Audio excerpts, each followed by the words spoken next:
After the Brown v. Board of Education decision in 1954 requiring integration of all public schools, schools faced serious conflict of not wanting to let the students of color attend, but finally compromised on letting 9 students of color to attend the school. The students are Minjean Braun, Elizabeth Eckford, Ernest Green, Thelma Mothershed, Melba Tatilo, Gloria Ray, Terrence Roberts, Jefferson Thomas, and Carletta Walls. These 9 students were the first integrated into Central High School in Little Rock, Arkansas. Through the 1957 to 1958 school year, facing violence and protests throughout. With the help of President Dwight D. Eisenhower, who refused to compromise with the governor of Arkansas, Orville Favis, President Eisenhower sent 1,200 of the 101st Army Airborne Unit to protect the students as they attempted to integrate. In 1896, the Plessy v. Ferguson case made the separate but equal policy, which kept students in separate schools all over the United States. This led to lots of segregation throughout the 1900s. Examples were when Melba was very young and she had an infection and had to go to the hospital.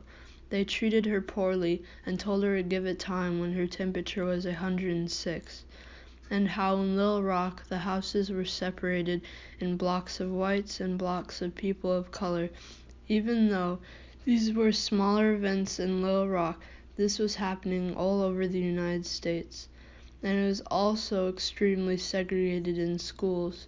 Even though the 14th Amendment says that everyone has equal rights, the schools for people of color were very small and dirty, with mold and very little supplies, while white schools were big and clean.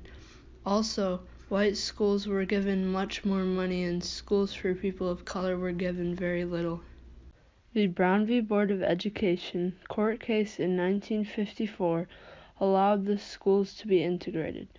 13 parents, including Oliver Brown, was involved in the case, along with Thurgood Marshall, head of the NAACP, National Association for the Advancement of Colored People. This case was combined with 3 others to create the Brown v. Board case. Oliver Brown used the 14th Amendment to his side of the argument. On May 17, 1954, the court decided that the schools were inherently unequal and that the goal was to integrate the schools with all deliberate speed. Once schools weren't integrating, the government decided to take away all of their funds if they didn't integrate. They were originally going to integrate the elementary school, but the parents were so racist and threatening that they decided to just integrate the high school instead. The Little Rock 9 tried multiple times to get into the school and could not once get in. One time they almost had to sacrifice one of the students so the rest could get out. The integration of Central High School in Little Rock, Arkansas in 1957 to 1958 was a very challenging event to complete, since the governor of Arkansas, Orville Favis, called in 1,000 fully armed National Guard troops on September 2, 1957, to prevent the students from integrating. He said in a newspaper interview that he thought the integration would cause the students to become violent and it would disturb their learning. President Dwight D. Eisenhower demanded Orville Favis to remove his troops.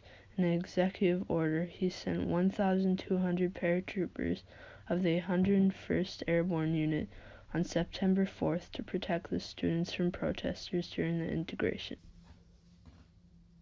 We met with 7 of the 9 this weekend inside the school library at the building they fought to enter 50 years ago, Little Rock Central. Elizabeth, yours is the face that people have frozen in their minds. Your incredible self-possession, your not talking back, you're not reacting, you're just trying to go to school. I was in shock because I thought the soldiers were there to protect all students. It was after the 3rd attempt to get into school that I was turned away to these angry people. And I had been taught to look to adults for help, and I did, but the woman I thought was kind spat on me. So it was such a shocking, terrifying event that seemed to last a very long time before I could get away. The students who were selected by President of the Arkansas National Association for the Advancement of Colored People, NAACP, Daisy Bates, were Minna Brown, Elizabeth Eckford, Ernest Green, Thelma Mothershed, Melba Patillo, Gloria Ray, Terrence Roberts, Jefferson Thomas, and Carletta Walls. They finally entered on September 25th after multiple failed attempts because of the violent protesters. For example, in one case, the protesters beat 4 colored reporters.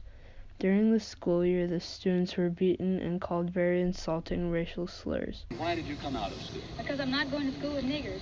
Uh-huh.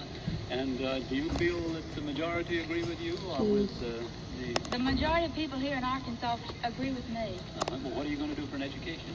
Well, St. Mary's isn't integrated. We can go there, we can go to a private school. Even if there's enough girls that want to, we can go to Tech High, and there won't be any niggers come out there. Though it was extremely hard for the students, Ernest Green became the first person of color to graduate on May 25, 1958. In September of 1958, Governor Orville Fabus closed all Little Rock schools because of a vote to prevent the integration called the Southern Manifesto, signed by 19 United States senators and 51 congressmen. President Eisenhower reopened the schools in August of 1959 because of these rights that people of color were receiving.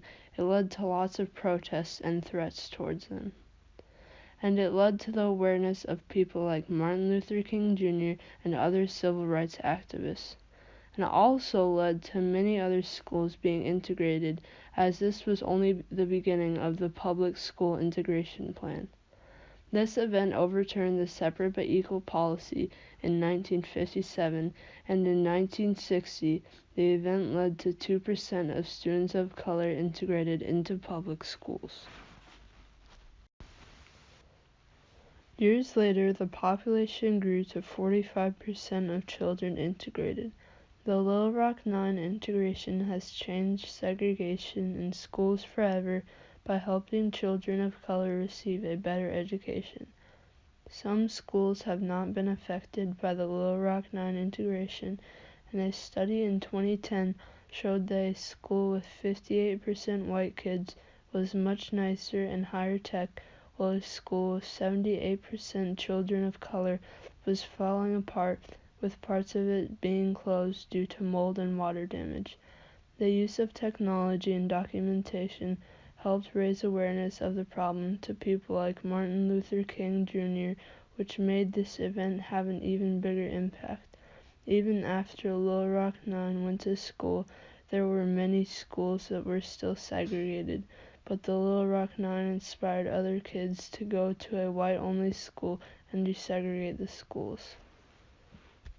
After the Brown v. Board of Education decision in 1954 requiring integration of all public schools, schools faced serious conflict of not wanting to let students of color attend, but finally compromised on letting 9 students of color to attend. The students are Minna Brown, Elizabeth Eckford, Ernest Green, Thelma Mothershed, Melba Patillo, Gloria Ray, Terrence Roberts, Jefferson Thomas, and Carletta Walls. These 9 were the first students to integrate Central High School in Little Rock, Arkansas through the 1957 to 1958 school year, facing violence and protests throughout. With the help of President Dwight D. Eisenhower, who refused to compromise with the governor of Arkansas, Orville Fabus, President Eisenhower sent 1,200 of the 101st Army Airborne Unit to protect the students as they attempted to integrate. Overall, we can tell that this event was very important in our nation's history, and can tell by our integrated schools that we have come very far since the days of the Little Rock 9 integration.